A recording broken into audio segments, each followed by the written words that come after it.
Olá, eu gostaria de chamar a atenção para uma realidade que tem me surpreendido negativamente em relação às publicações no Brasil, as publicações de caráter, diríamos assim, católico. Se nós começamos a girar um pouco hoje as páginas da internet, especialmente as ligadas à vida religiosa, começam imediatamente a brotar uma série de anúncios de pequenas editoras quase desconhecidas, mas ditas católicas, cujo intento principal qual é? A reedição de antigas obras católicas que, segundo eles, ou caíram no esquecimento ou foram esquecidas propositalmente. Essas obras, em geral, quando nós vamos olhá-las, elas param mais ou menos na metade do século XX, na sua grande maioria. Algumas chegam até a metade do século XX e aí barra, evidentemente, com o período conciliar. Ora, o que está por trás disso? Que é importante que nós tenhamos clareza. Essas obras, elas são reeditadas sem nenhum tipo de introdução crítica para que dê a entender a quem leia que tudo aquilo que foi escrito é plenamente válido.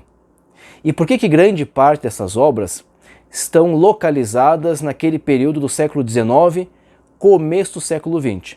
Porque é o período em que a igreja se embate, briga com aquilo que ela chamará de modernismo. O que é o modernismo? É um problema do século XIX até metade do século XX, podemos dizer assim, em que a igreja olhava com certa desconfiança para a modernidade. Por quê? Porque de fato houve abusos na teologia, na exegese, em que acabou se jogando fora as verdades de fé por conta de um método crítico dentro da teologia e também do estudo da escritura. Só que, o que se fez? Se jogou fora, como se diz no ditado, a água suja, a criança e a bacia. Ou seja, tudo aquilo que vinha da modernidade foi rotulado como modernismo e era ruim. O Concílio Vaticano II reestabeleceu o diálogo com a modernidade. Este foi o grande intento do Concílio Vaticano II. E muitas das teses que a igreja sustentava até o concílio foram completamente sepultadas pelo concílio.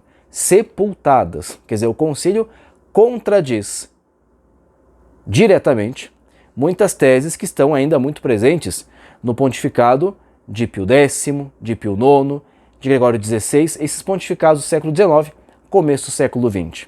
Ora, essas obras, em geral, trazem essas teses e trazem também, as obras especialmente de devoção, uma espiritualidade que não passa pelo crivo conciliar, porque o crivo conciliar recoloca no centro da vida da igreja a Escritura, como norma para a teologia, mas também para, a partir do encontro de Cristo, repensarmos nossa espiritualidade.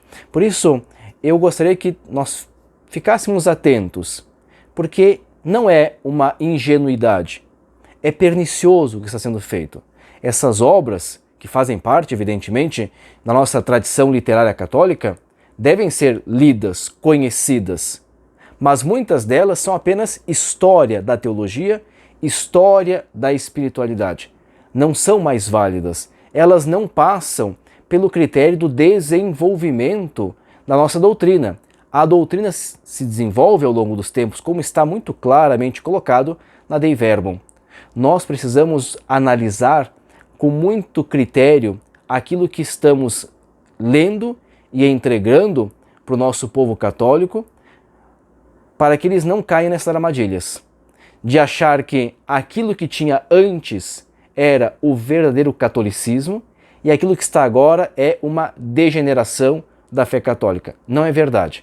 A igreja caminha dentro da história, caminha no tempo, e o nosso horizonte teológico, doutrinal, pastoral hoje passa seriamente por um grande crivo, que é o Concílio Vaticano II.